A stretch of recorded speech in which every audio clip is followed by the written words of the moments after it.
Dear President Trump, last night you bypassed all diplomatic protocol. You decided to go straight to the source of fake news itself, Fox News, specifically to the program of Tucker Carlson, who had been peddling this false white supremacist narrative that there's a white genocide happening in South Africa, and there's these farm murders that are happening, and that white farmers' land is now being seized. Well, President Trump, nothing could be further from the truth. In fact, last year, in 2017-2018, there were 74 farm murders in total. That's according to three sources of statistics: our own police, the Transvaal Agricultural Union, and Agri-SA. All of them agree, 74 farm murders. Well, Stats SA says that there's 19,016 murders in South Africa in total. I'm sure you will agree, 74 out of 19,016 is a big difference, and certainly not what Fox News describe as large-scale farm killings. I really would suggest that you ask Secretary Pompeo to investigate this a bit deeper and find out why white supremacists are selling this false narrative. Many of the right wing will tell you that farm murders are particularly brutal and are even going to post pictures of one or two farmers who've been murdered. The problem is all murders are really tragic, and often murder is very, very brutal. But the truth, President Trump, is that posting one picture or two pictures or 10 pictures doesn't show a trend of what's happening with murder in South Africa. We could post pictures of any murder that is brutal, certainly not a genocide, and certainly not targeted. In fact, all research that's been done into this matter shows that farm murders are not politically motivated. Many will also tell you that a particular politician in 2010 sang a song which directly translates as "kill the farmer." Well, this song is a liberation song with a long history, and the song actually means and is understood by both the singer of the song and the supporters of that politician as "let's destroy the system of white oppression." In fact, our Equality Court had a look into this, and while they recognized that the song does have these historic roots and would not be understood by the people who were listening to the song as an instruction to kill farmers, they did declare it hate speech and ordered that the song no longer be sung. And so in 2011, when this judgment was handed down, the song stopped being sung.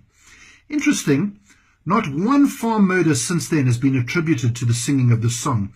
And in fact, farm murders have decreased since the judgment in 2011. In fact, farm murders are now at their lowest level ever.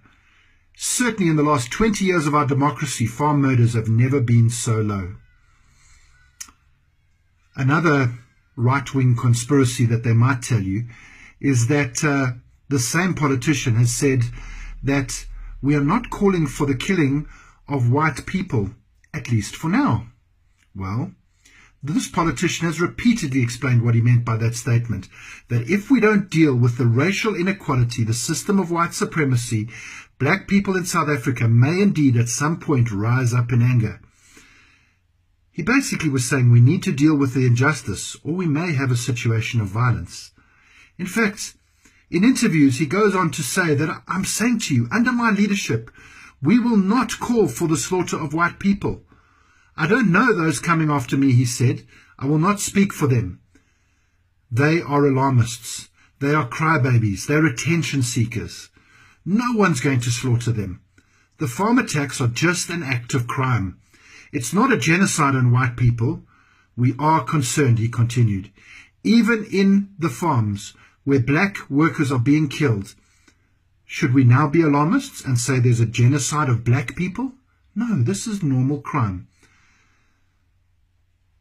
In fact, his comment points to the question of land seizures that you allege. The truth is The only real people who've experienced land seizures on a mass scale in South Africa are black South Africans, who over the last 300 to 400 years have experienced massive confiscation of property, including laws that have severely reduced their ability to purchase property.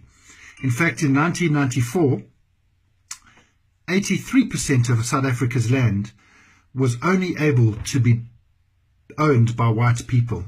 I'm sure you'll agree this needs redressing, and that's exactly what the South African Parliament is doing. In 1994, as part of our negotiated settlement, we agreed that there would be redistribution of land, and then specifically we agreed there would be restitution of land. And so, since 1994, the government has been embarking on a process to return some of the land that was stolen. Investigations have been happened, court processes have happened, and some land has been returned. But this land process, this land reform process, has been very slow.